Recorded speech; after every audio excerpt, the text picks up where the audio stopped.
Seja muito bem-vindo ao Fala Líder. Aqui nesse podcast você encontra história de lideranças, história de pessoas que chegaram a um cargo público, a um cargo eletivo e estão fazendo diferença aí na sociedade, né? Vocês já sabem, a gente tem um parceiro aqui que, antes de apresentar o nosso convidado, eu vou falar que é a Licitar. A Licitar, ela é uma empresa que ela busca, através de tecnologia, trazer transparência nas relações entre a gestão pública e os fornecedores. Se você quer agilidade e transparência nas suas licitações, procure e conheça a Licitar. A Licitar está oferecendo esse episódio. Vamos agradecer a Licitar por essa parceria.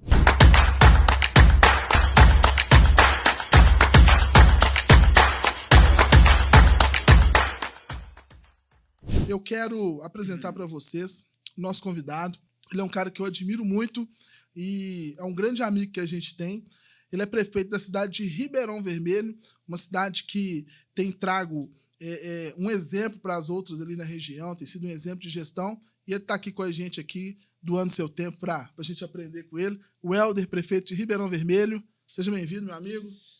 Obrigado, Felipe, por me convidar para participar desse podcast. É isso aí. Cara, a gente tem essa amizade há mais tempo, né? Desde 2021 que a gente conheceu. E eu vejo que você é um cara que sempre está ali cuidando da sua cidade ali, que é Ribeirão Vermelho, e tá também ali em torno, né? O pessoal tem você muito como referência. Você conhece muita gente ali, muitos prefeitos e tudo. Vejo que você é um cara que ensina muito, um cara que também busca boas opções, bons exemplos em outros lugares e leva para Ribeirão Vermelho. E desde que eu comecei esse podcast, eu penso muito em trazer você aqui por causa disso, por causa dessa seu dinamismo, né? E mesmo com o seu jeito simples assim, você ensina muito e quando a gente vê, você já está aplicando coisas de outros lugares também, lá em Ribeirão Vermelho. Então, muito feliz de você estar aqui, cara, e eu acho que vai ser muito produtivo a gente conhecer a sua história, conhecer de onde que você veio mesmo. Ô, Felipe, eu falo que a minha vida, bem dizer, foi dedicada a Ribeirão Vermelho. Uhum. Comecei na política com 20 anos, né? De 19 para 20 anos. Tive 3 mandatos de vereador, 1 de vice. E agora 2 de prefeito, que foi esse que eu fui reeleito, candidato único, né? E, assim, eu acredito que a receita para o sucesso é o trabalho, né? E eu pauto algumas coisas na minha vida, né? Primeiro, a gente é Deus, né? A família e o trabalho. Então, são coisas que a gente traz de berço, né? Que eu aprendi com meus pais e que a gente aplicou na cidade e está tendo sucesso. Ribeirão Vermelho, graças a Deus, está acontecendo coisas que nunca pessoas lá mais antigas me falam que poderia... que eles imaginavam que ia conseguir, que ia ser sempre aquela promessa de político. E a gente não. A gente falou menos e está fazendo mais. Uhum. Cara, você é um cara que está há muito tempo aí na política, né? Você estava me falando que você tem uma trajetória de 3 vezes vereador, vice-prefeito, agora prefeito no 2º mandato. Uhum. Mas que olha sua cara assim, não vê que você... idade para isso tudo, não, né? Começou cedo, né? Não estou muito novo mais não, já tenho 41 anos já de estrada e, como se diz, só na política já vai para 24 anos. 24 anos? É 24, né? Vamos lá. Muita coisa. 3 vereador, 12, com mais 4, 16, com mais 4, 20, com mais 4, 24. Vai de 24 anos já. No final desse mandato, a gente vai ter 24 anos de trajetória política. Ou seja, eu dediquei boa parte da minha vida a Ribeirão Vermelho, a trabalhar por Ribeirão Vermelho. Uhum. Nossa, 24 anos, muita coisa, uma história muito longa, né? Bastante coisa. Né? E assim, cara, a gente sempre pergunta de onde quer que veio, né? Porque as pessoas conhecem aí como o prefeito de Ribeirão Vermelho, como vereador, aí conheceu você também na época lá, que trabalhava com Dalmo. Mas de onde que surgiu?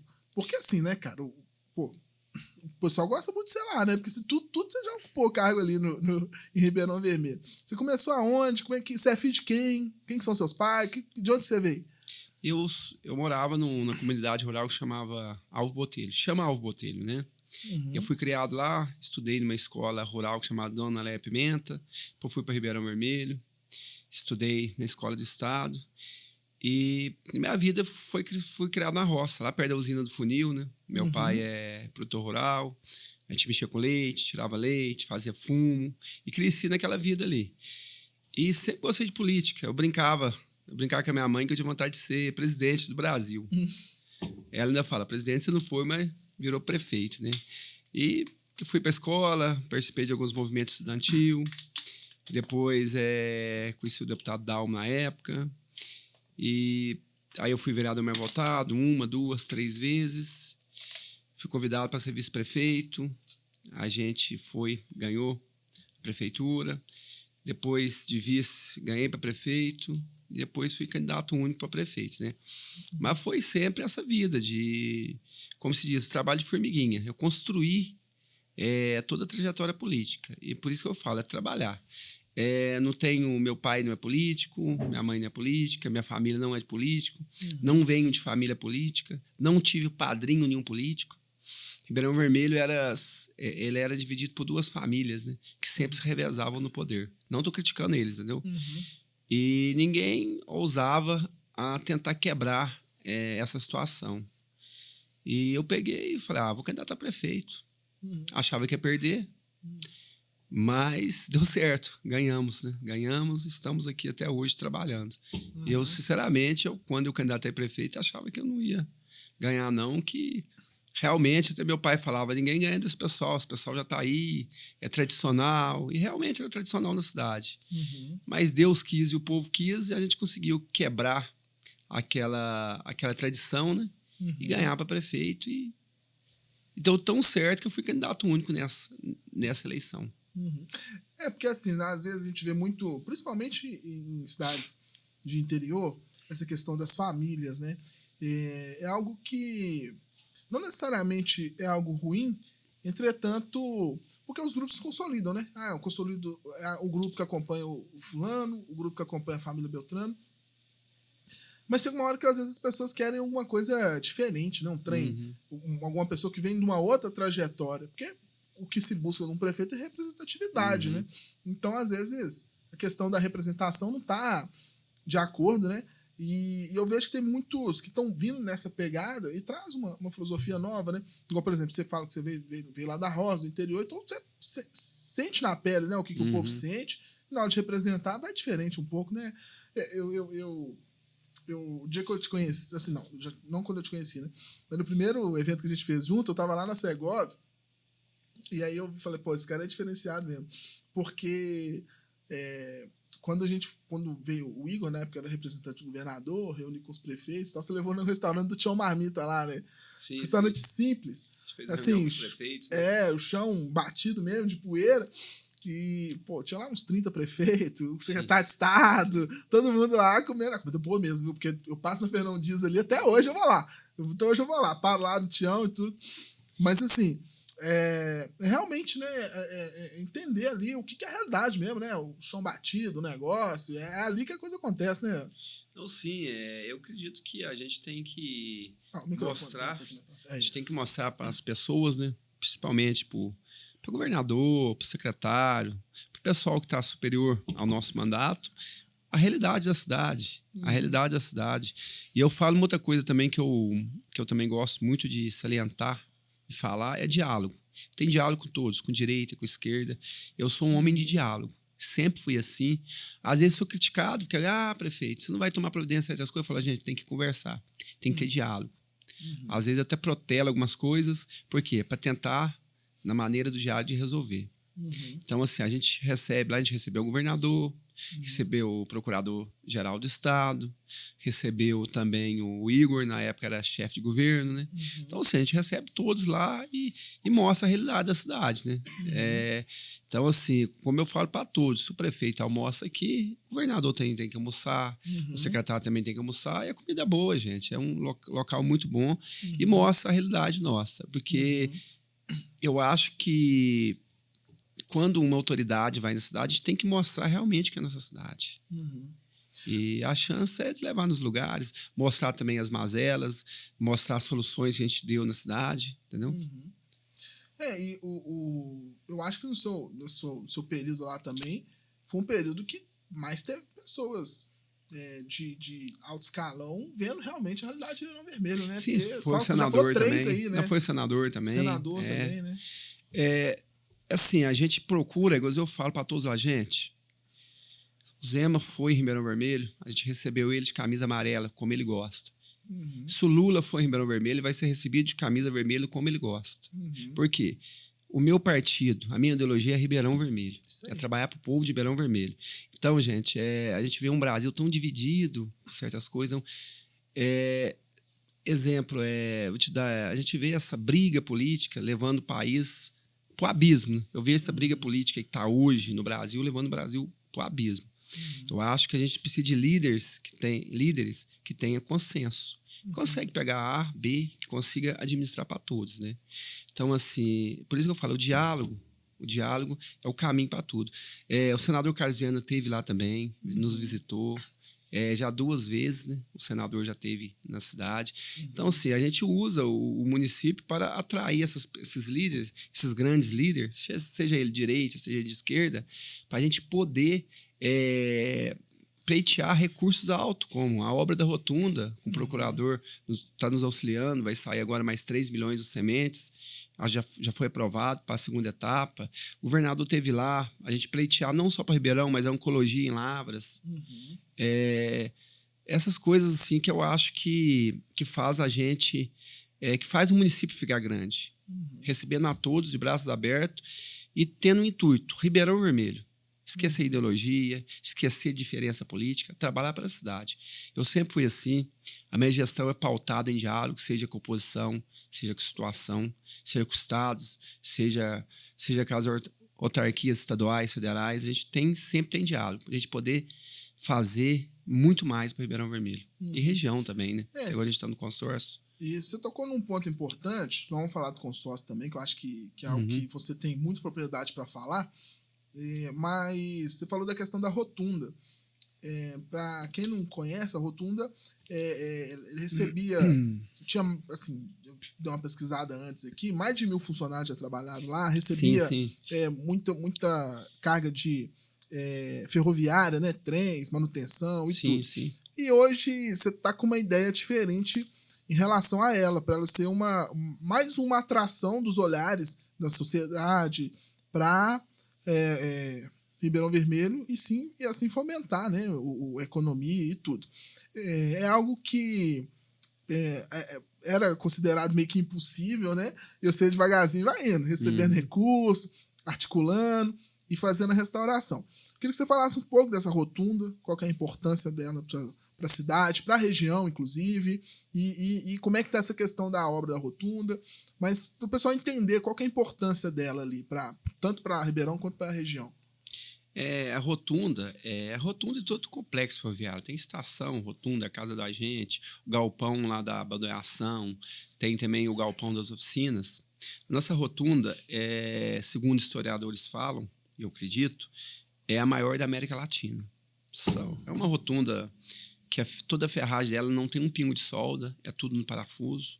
A ferragem veio de Glasgow, da Escócia. As telhas são legítimas da França, são francesas. Então, assim, é um patrimônio ímpar no país ferroviário. Eu acho que ferroviário não tem outro. A nossa ideia da rotunda, a princípio, a gente já vai investir 2 milhões de recursos próprios, vai acabar a primeira etapa, e a segunda etapa mais 3 milhões. A gente conseguiu captar no Semente uma associação, esqueci o nome da associação aqui, Felipe, Arquitetos Sem Fronteira. São o pessoal que conseguiu aprovar o projeto Sementes, que vai fazer a segunda etapa. Mas o que acontece? Lá é muito grande, a manutenção é muito cara. A nossa ideia é fazer aquela região na área de evento.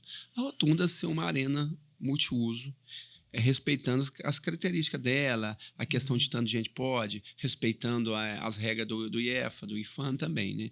Fazer uma coisa multiuso, para a gente poder sustentar a manutenção e também fomentar o turismo, né, na nossa cidade. Que desde que a gente começou a reformar aquela área ali, que a gente já reformou a estação, fez uma área de festa frente à estação, aumentou bastante. A nossa cidade já está em outro patamar em questão de evento, em questão de ser visitada, né? Já aumentou bastante. Então, a nossa ideia lá, a princípio, é fazer uma área de multiuso para ela ser autossustentável. De nada adianta reformar um patrimônio daquele tamanho e ela ser entregue apenas para moradia de pombos, né? Então, a gente tem que dar um fim que ela seja sustentável. Tanto para agregar eventos, lucro para o município, lucro para os comerciantes, aumentar o turismo, quanto para a gente sustentar ela também. Porque eu como gestor também, eu acredito muito na gestão da gente conseguir se autossustentar. Não é só ir gastando dinheiro e depois entregar um elefante branco para as próximas gerações, né? Sim, exatamente. A gente tem que ter um plano também de uso dela, e a gente já tem esse plano. Porque é algo que chama muita atenção, né? Você pegar um prédio daqui que ao longo dos anos, né, se manteve ali, tem a importância histórica, e tem toda uma questão arquitetônica, né? Que você falou, a telha da França, Ferraz de Glasgow, da Escócia. Foi fundido lá, veio de navio, provavelmente, né? Exatamente. Que na época não tinha avião. Um pedaço da nossa história que tá ali, né? E a gente vê aquela região de Lavras, a região onde que vocês estão inseridos, uma região que tem muito movimento, né? Tem a própria Universidade de Lavras que tá ali do lado e tudo. Então, assim, tem um fluxo de pessoas muito grande, né? E voltar a própria universidade pode utilizar aquilo ali. Aqui no sul de Minas pode ser um local para grandes eventos mesmo, para eventos para trazer. Ali próximo ali tem Jaci também, que tem uma área turística muito próxima, um pode puxar o outro, né?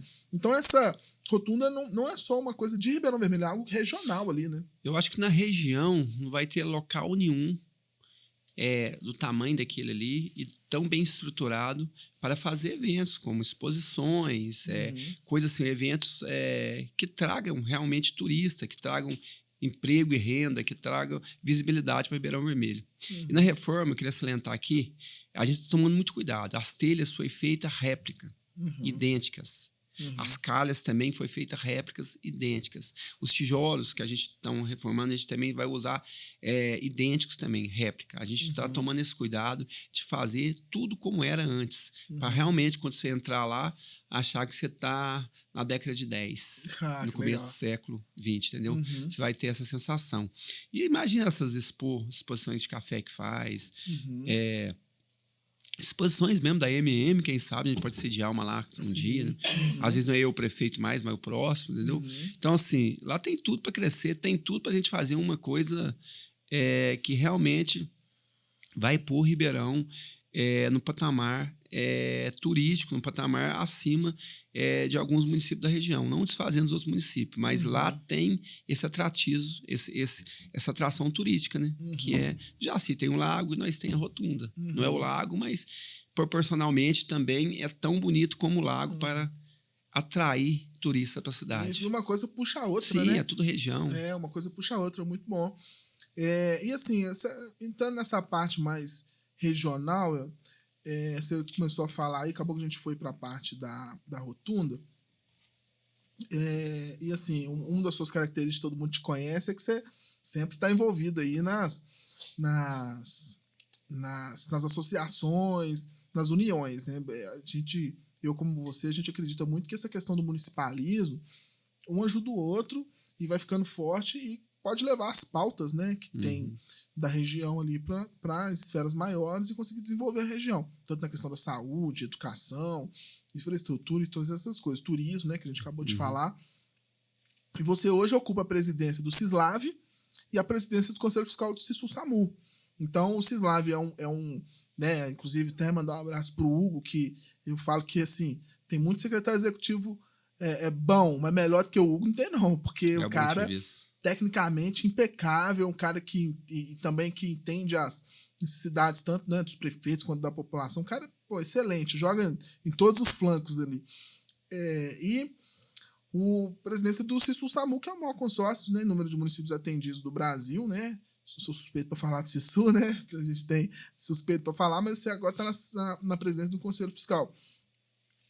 Mas falando do CISLAV, o SAMU é mais fácil de identificar, né? O pessoal olha assim, SAMU sabe que é a ambulância chegando, que é aquela coisa ali, lógico que muito importante, né? Às vezes é o último recurso na vida entre a vida e a morte da pessoa, mas o Sislav ele ocupa um papel diferente. É algo que é uma solução que os municípios utilizam muito para conseguir avançar na saúde pública. Consultas, exames, cirurgias. E aí eu queria que você falasse um pouco desse trabalho do Sislav, com o que você é presidente hoje, está conduzindo tão bem lá a instituição.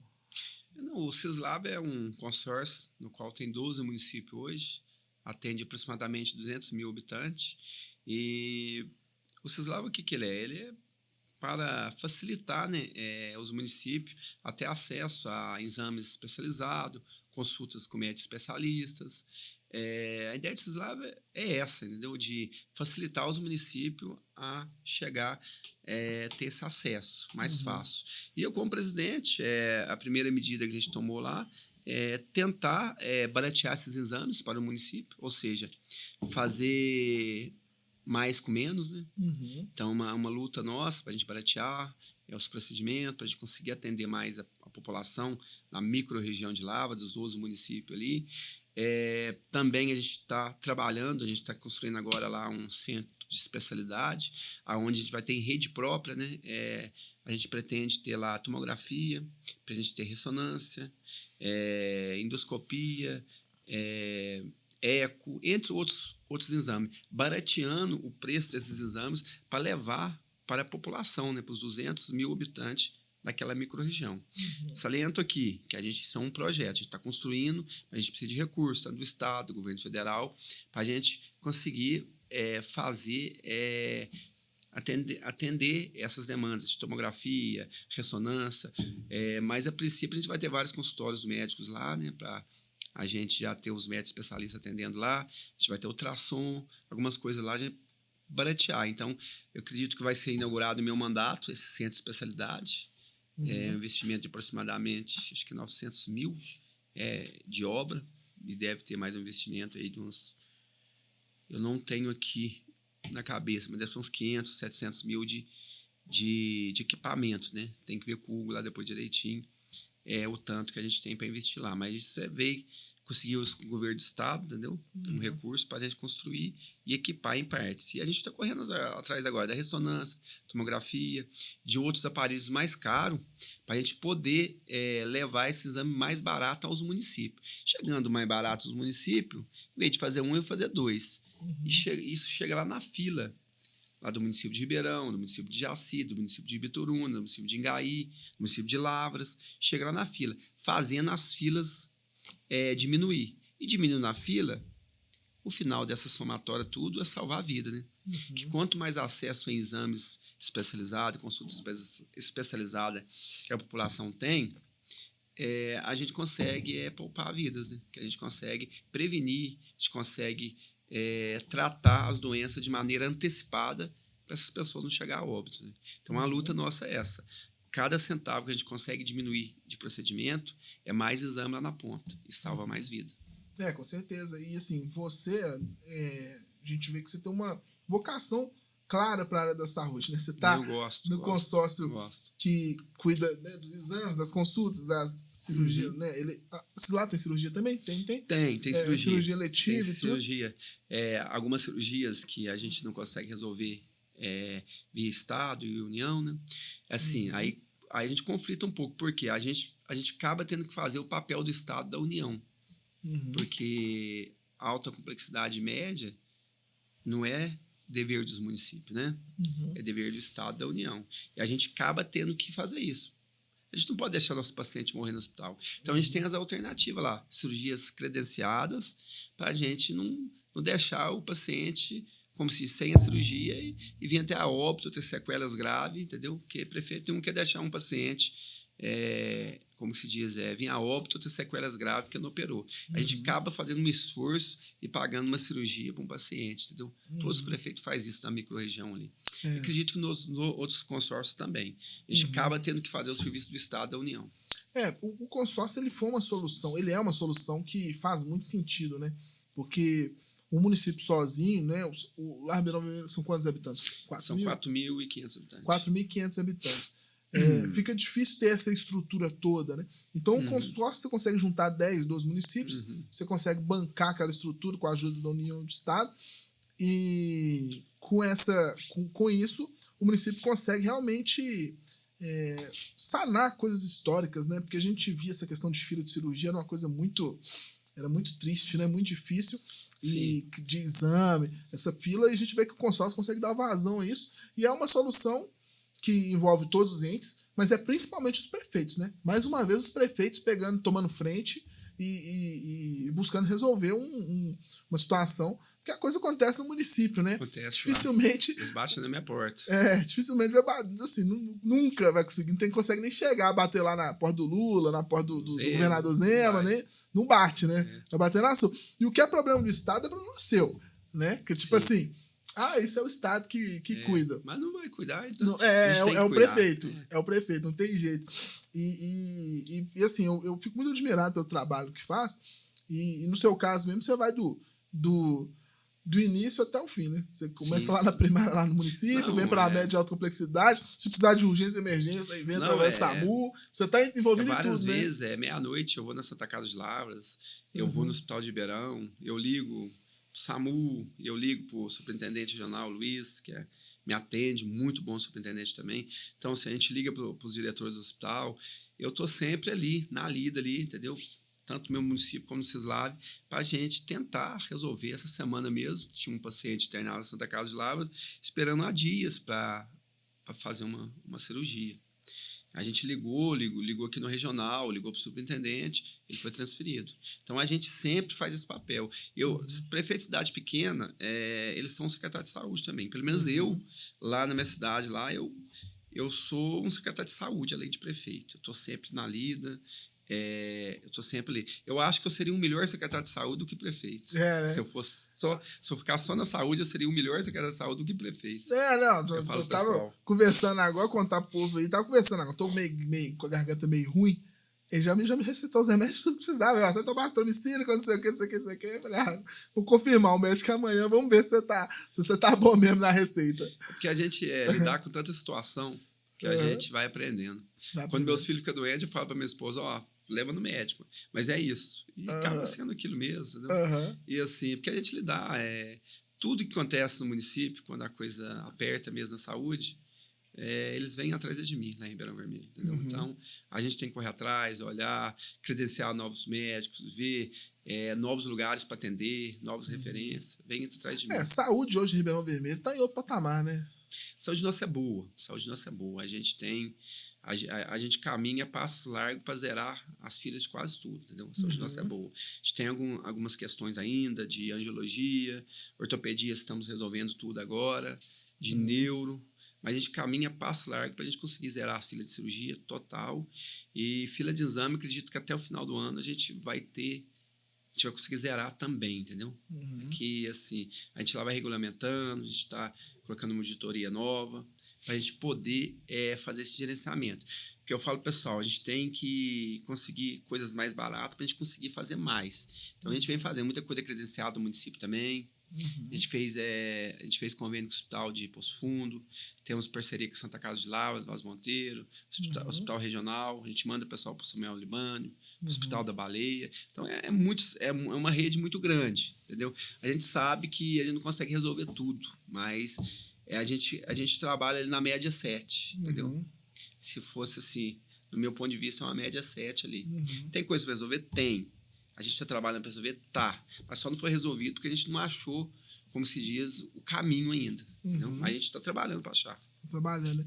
Cara, e assim, eu queria te perguntar, o nosso próprio tema, né? Fala Líder. A gente vê que você claramente tem uma veia de liderança muito forte, né? Com 20 anos vereador, foi vice-prefeito, agora prefeito 2 vezes. Nessa agora nem concorrente teve, né? Candidato único nessa segunda. E presidente do Cislave, presidente do Conselho Fiscal do SAMU. Presidente do Conselho Fiscal do Consan também, consórcio da microrregião de Lavras lá, de saneamento básico. De saneamento, aí, ó, tá vendo? Aí vai puxando, vai saindo mais coisa. E assim, cara, tem gente que tá começando agora, ou tem gente que já tem o trabalho consolidado, mas gosta de aprender com outras realidades. Eu queria saber de você, assim, o que você considera que são características de um bom líder? O que você acha que você costuma fazer, que as pessoas falam assim, não, confio no Helder, Ou até a oposição fala assim, não vou nem mexer com o Helder lá, deixa quietinho lá, que ele tá resolvendo, que ele tá caminhando bem, tá conduzindo a cidade bem. O que você acha que é uma característica sua e uma característica que você enxerga nas pessoas, fala assim, não, isso aqui é uma característica boa de liderança, isso aqui a pessoa tá preparada para liderar? É o diálogo, né? O diálogo de saber quando é a vez da gente. A gente não vence nada impondo. A gente vence conversando e mostrando que a gente tem capacidade para chegar naquela situação. Acho que o diálogo é o caminho para tudo, né? Diálogo e ter responsabilidade, né? Sempre for conversar, converse coisas que tenha realmente, como que se diz, viabilidade. Então, um bom líder tem que demonstrar que ele tem conhecimento. Não adianta falar que Ribeirão vai ter 10 UTI, que Ribeirão vai ter oncologia, que não vai. Então, a gente tem que pôr coisas palpáveis. Quando eu falo que lá você tem condição de ter uma oncologia, tem um hospital, tem população, tem a micro-região. Então, assim, quando a gente mostra para os outros prefeitos, para a população, que a gente tem a coerência e fala coisas palpáveis, né? Coisa que tem lógica, eu acho que a gente consegue atrair pessoas para confiar da gente liderar elas, né? E ter diálogo. Diálogo, ter responsabilidade com o dinheiro público, mostrar que você não é um prefeito que você vai gastar mais do que arrecada, né? Sempre ser ponderado com os gastos também. Então. Mas o principal é isso, diálogo, né? E mostrar viabilidade dos seus atos para todos. E de seus discursos também. Seus discursos têm que ser viáveis também. Não pode ser discursos que o sonho é maior que a realidade. Né? Sonhar é bom. Sempre é bom sonhar. Quem não sonha não consegue chegar a lugar nenhum. Mas você tem que sonhar com o pé no chão. E se você tirar o pé do chão, você cai. Com certeza. Eu acho que essa questão que você falou do diálogo, para você, eu vejo muita gente falando essa questão, mas para você é muito forte. Você fala muito isso, né? Você acabou de falar essa questão também de lados políticos. Porque, assim, quando você radicaliza para um lado, seja qual lado for, é ruim, porque se aquele lado que você se radicalizou começar a errar administrativamente, porque a gestão pública não é só ideologia. Ideologia é um caminho interessante, né? Olha, aquela pessoa vai seguir esse caminho ali que eu entendo que, para mim, é algo que eu acho que é melhor para o Estado. Só que dentro ali daquela ideologia existem gestores. E aí, se a pessoa está gerindo bem, tá ótimo, né? Dentro da ideologia da pessoa e tudo. Mas se a pessoa estiver gerindo mal, aí a pessoa simplesmente apaga aquele erro ali, né? E outra coisa, você não consegue trazer o que há de bom do outro lado, e a gente tem que entender também que, às vezes, o poder ele alterna, né? Então, assim, o fato de você ser um cara que promove o diálogo, acho que é por isso também que as pessoas veem você, né? Porque você lidera hoje ali 12, né, dentro da instituição Cislave, os 12 prefeitos ali, dentro da instituição SAMU, na parte de, né, junto com o prefeito Ailton, você está ali 154 prefeitos, confiando na sua avaliação em relação à parte fiscal, e você só consegue isso através de diálogo mesmo, né? De entender o lado da pessoa. Sim. E tentar chegar num ponto que vai ser melhor para todos com responsabilidade, né?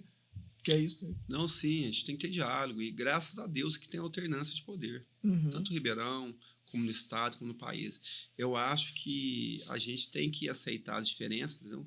Respeito todas as ideologias, respeito, mas só acho que isso não pode estar acima do bem do país, do bem da população, porque, como você falou, o dia a dia é aquilo ali, é gestão. Você vai ter que pagar água, você vai ter que pagar a luz, você vai ter que pôr gasolina nas ambulâncias, você vai ter que pagar servidor. E ideologia não traz dinheiro para fazer isso. Não paga conta. Nem de direita, nem de esquerda, gente. Então, eu acho que nós, políticos, temos que começar a entender que o país é de todos. O país não é de um lado político. A gente tem que ter pessoas que consigam conversar bem com o cara da esquerda, com o cara da direita, por mais que ele seja radical, mas saiba escutar, entender eles, entendeu? Eu sei que tem gente que é ignorante, ambos os lados, parte até para agressão, essas coisas, mas a gente tem que ser ponderado, e a gente está no poder de dar exemplo, a gente não pode entrar nessa pilha. A gente não pode entrar nessa pilha. A gente governa para todos, entendeu? Ou seja, todos são ser humano, todos precisam do hospital, todos precisam do pediatra, precisam do cirurgião, precisam do neurologista, precisam da rua limpa, precisa de áreas de lazer, precisa de ir no shopping, precisa de empresas para gerar emprego, precisa de empresários para liderar as empresas, precisa de funcionários para trabalhar nas empresas. Então, a gente tem que parar com isso e tentar unificar esse país, unificar as cidades, entendeu? E tem que ter alternância de poder. Alternâncias sem violência, sem radicalismo. Cada hora um está no poder, experimenta um pouco da esquerda, experimenta um pouco da direita, experimenta um pouco do centro, que eu acho que é o caminho, é o centro, que o centro consegue pegar os dois lados e gerir para os dois lados sem radicalismo. Então, a gente tem que ter essa alternância para a gente poder fazer um Ribeirão Vermelho melhor, um estado de Minas melhor, um Brasil melhor. Né? Tem que ter esse diálogo, né? Entre os líderes. Né? Com certeza. Cara, e deixa eu te perguntar uma coisa. A época sua lá com o Dalmo, né? Hoje você trabalha com o Rodrigo, um amigão nosso, parceiro, né? O Rodrigo Lopes, sim, deputado. Rodrigo, parceiro. Né? Gente boa. Foi presidente do SAMU, né? Foi presidente do SAMU, inclusive, muita coisa que a gente faz hoje lá é sequência, né, do trabalho que foi feito com ele, com o Diogo, né, com o Silvio.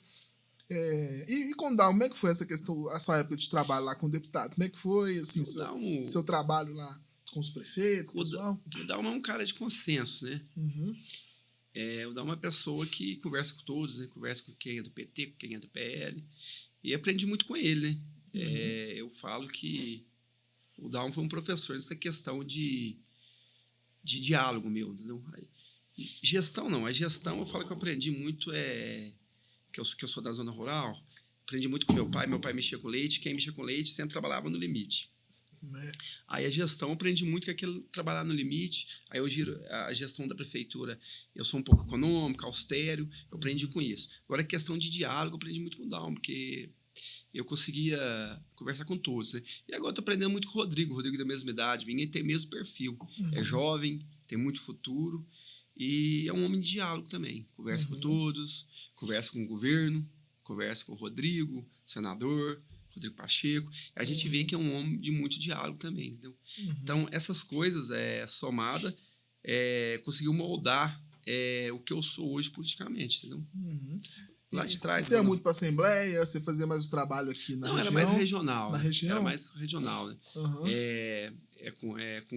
Com alguns prefeitos, que hoje é prefeito. Levando demanda. Com o vereador levando demanda. Era mais que diálogo regional. Deu para aprender muito também, né? Sim, deu. A gente vê, né? Porque a gente ia na cidade, a gente via, né? Aquela briga política, a gente conseguia ver de fora. Porque quando é na minha cidade, a gente leva o negócio pro lado pessoal. O sangue ferve. Não devia, mas leva. A gente é ser humano, né? Todo mundo leva, né? Mas quando é na cidade dos outros, a gente via aquela briga política, a gente via. Gente, no fundo, no fritada dos ovos aqui, todo mundo é igual, gente. Todo mundo quer o bem da cidade, tanto situação como oposição, né? A gente via. Isso ensinou muito eu, entendeu? E me ensinou também ter diálogo. Hoje, os diálogos que eu tenho com os prefeitos, me ensinou lá atrás, que eu conversava com o vereador, com o prefeito, com o vice-prefeito. Aquilo me ensinou muito. Tudo prepara, né, cara? E igual eu falo, eu cheguei a ser candidato único no Ribeirão sem impor nada. Eu cheguei a ser candidato único no Cislav lá sem impor nada. Então, as coisas a gente constrói para ser. Deixa eu perguntar uma coisa. Esse negócio de candidato único. Como é que chega da eleição? É muito louco, porque quem mexe com eleição, com política, época de eleição tá sempre... Né, a disputa, aquele negócio, aí você fala uma coisa, outro fala outra, aquele negócio sempre ligado. Agora você não tem concorrente mais. Como é que foi essa eleição pra você? É muito diferente, né? Por um lado foi calma, né? Mas pro outro foi sem um pouco de emoção, né? Né? Assim, eu fui candidato único, mas é bom ter concorrente. Ter o contraditório ali, né? É bom ter. Eu acho que é ruim pra democracia a gente ser candidato único. Eu acho que o ideal era eu ter alguém pra concorrer comigo. Até porque também você defende a sua gestão, né? Então, essas pessoas estão todo mundo olhando, né? Como é que vai... Sim. Aí você consegue defender. A gente consegue mostrar mais o que a gente fez se tivesse um concorrente, né? Assim, foi bom, foi bem tranquilo, né? Mas eu fiz campanha, fui de casa em casa, conversei com todos. Fez prestação de contas, né? Prestação de contas, entendeu? Fiz campanha. E eu não larguei de fazer campanha, mesmo sendo candidato único. Eu podia ir embora para casa, mas não, fiz campanha, conversei, escutei críticas, elogios, fui de casa em casa. Falou, prefeito, você não fez isso, prefeito, você fez isso. Entendeu? Mas eu fui de casa em casa.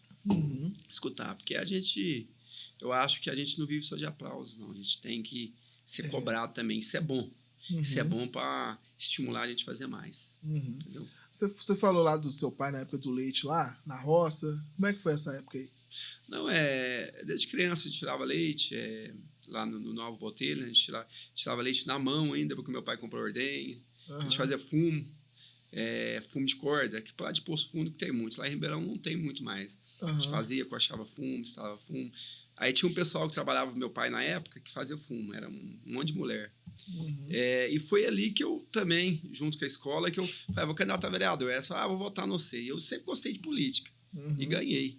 Juntando aqui que eu sempre... As meninas lá do fumo te ajudou?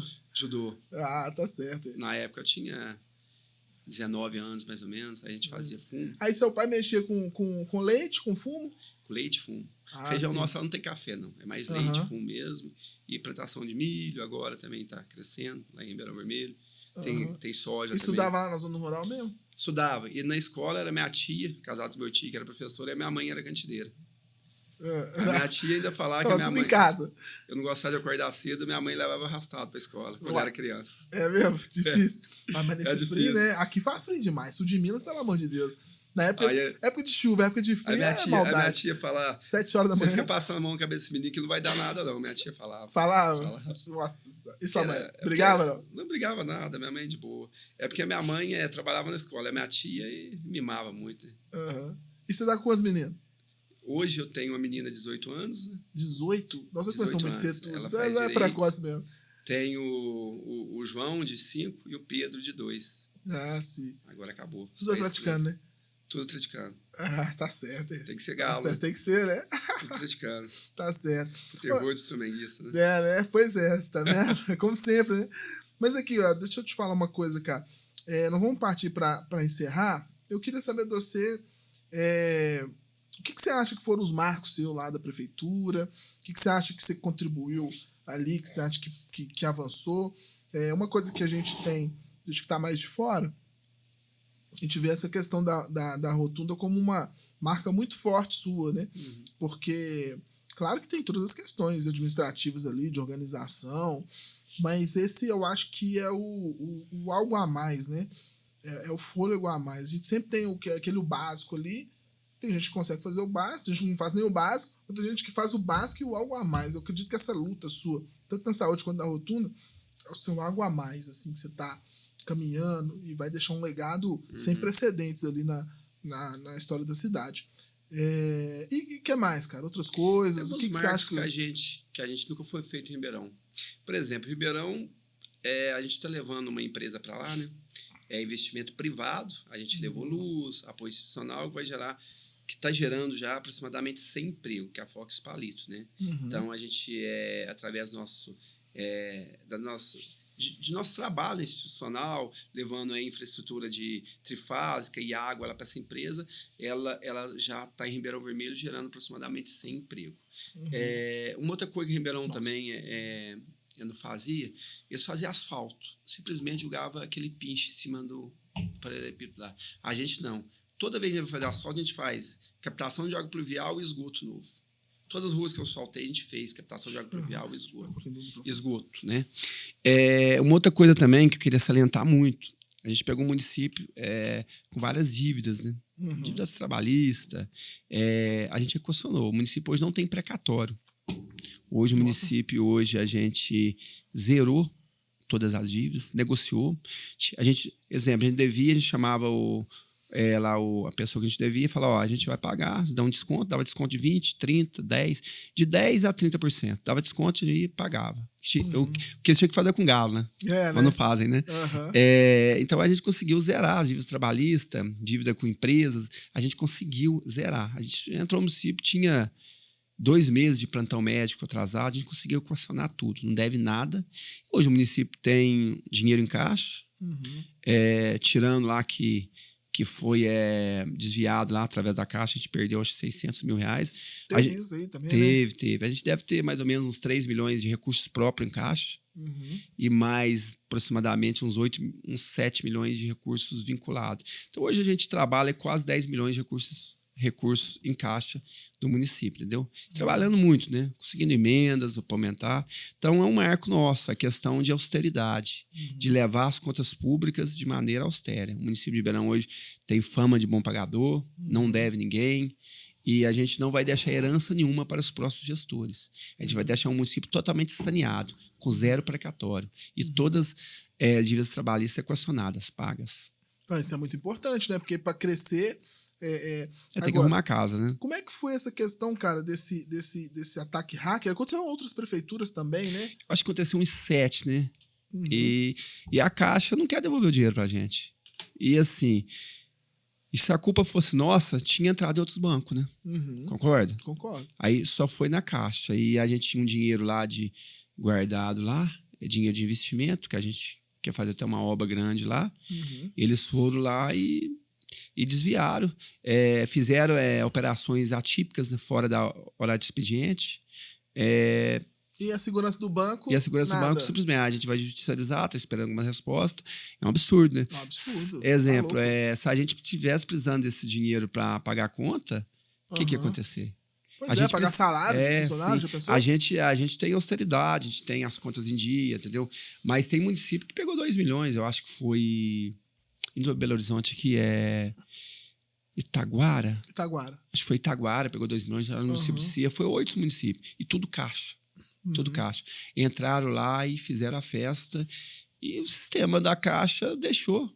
Fizeram pagamentos fora da área de expediente, fora da prefeitura. E outra coisa, a Caixa tinha que ter também, começou a pagar, ela tinha que segurar. E uma conta que a gente nunca movimentou nela, ela era conta de aplicação. Foram lá, entraram na conta de aplicação, julgaram para a conta corrente e fizeram os PIX.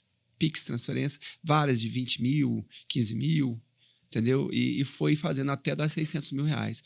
Aí o banco tinha que ter, entendeu? Por exemplo, a gente vai pagar uma conta alta, a gente liga para o banco, pedir autorização para aumentar o limite. Você não consegue. Não, a prefeitura mesmo, outros bancos, a Caixa não, foi pagando. Foi pagando, assim, disparou a pagar. E, assim, o que mais me estranha é que a tesoureira ligou pro rapaz da Caixa e falou, acho que a gente foi hackeado. E mesmo assim, continuou. Eles não fizeram nada. Continuou. Continuou. Pelo amor de Deus, cara. Então, assim, é um absurdo. Absurdo. Aí ele foi ver, era 6 horas da manhã que ele bloqueou as contas. Mas fizeram, acho que 6h30. Mas entre 5h30 e 6h30 fizeram um monte de coisa também de manhã. Computador prefeitura desligado. Então, assim, é absurdo. A gente fica chateado, que é muito dinheiro. 600 mil é o que eu gasto. É quase 80% que eu gasto com exames especializados o ano inteiro. Ou seja, dava para me dobrar, fazer mais coisa para a população. A gente fica chateado. Eu fiquei bem chateado com isso. Mas eu acredito que a gente vai conseguir reverter na justiça. Com certeza. Mas eu acho que vai demorar um pouco. Vai demorar 1, 2 anos. Nem sei se sai para o meu mandato. Mas a gente vai fazer o que tem que fazer. Já informou o Tribunal de Contas. A gente está esperando a Caixa, vai informar o Poder Judiciário, vai entrar. A gente vai tentar uma liminar, né? Vamos ver se consegue. Absurdo isso, né? Absurdo. E assim... Falta de respeito com o Ribeirão, com os outros municípios, né? E o retorno tem que ser feito com correções e juros, porque, pensa bem, a gestão pública não espera, né? A gente trabalha com tanta austeridade, às vezes larga de contratar um show caro para sobrar dinheiro para fazer obra, para fazer saneamento, e acontece uma coisa dessa. Lembrando aqui, queria falar para você também, a gente vai ter 100% do esgoto de Ribeirão tratado também. A gente conseguiu, foi contemplado pelo PAC, governo federal. Já está em fase, já saiu a primeira etapa para fazer o projeto, para regularizar o projeto. A gente vai ter 100% do nosso esgoto tratado. E a população não vai ser cobrada da população também, que vamos fazer com recurso sem financiamento, né? Vai ser recurso que vai vir doado do governo federal. E a gente vai criar uma fundação para administrar esse esgoto e a população terá esgoto tratado sem precisar pagar. Pois é, isso é top, né? Porque o que se fala muito, aí a gente vai vendo as coisas, vendo o que é feito, e a gente vê o porquê que, né, o candidato único, e o porquê que você é uma referência para os outros, né? A obra de saneamento, a pessoa fala assim, que é uma obra que o povo não vê, né? E aí não dá voto. Sim. E eu fiz muita obra de saneamento. Captação da água pluvial. E aí você tá lá por causa do voto ou você tá lá por causa da responsabilidade que você tem com a cidade, com a população? E quando a gente vê o prefeito fazendo obra nesse sentido, a gente vê, pô, o cara tá com responsabilidade realmente com a população, com a sociedade, né? Porque o esgoto é algo, né?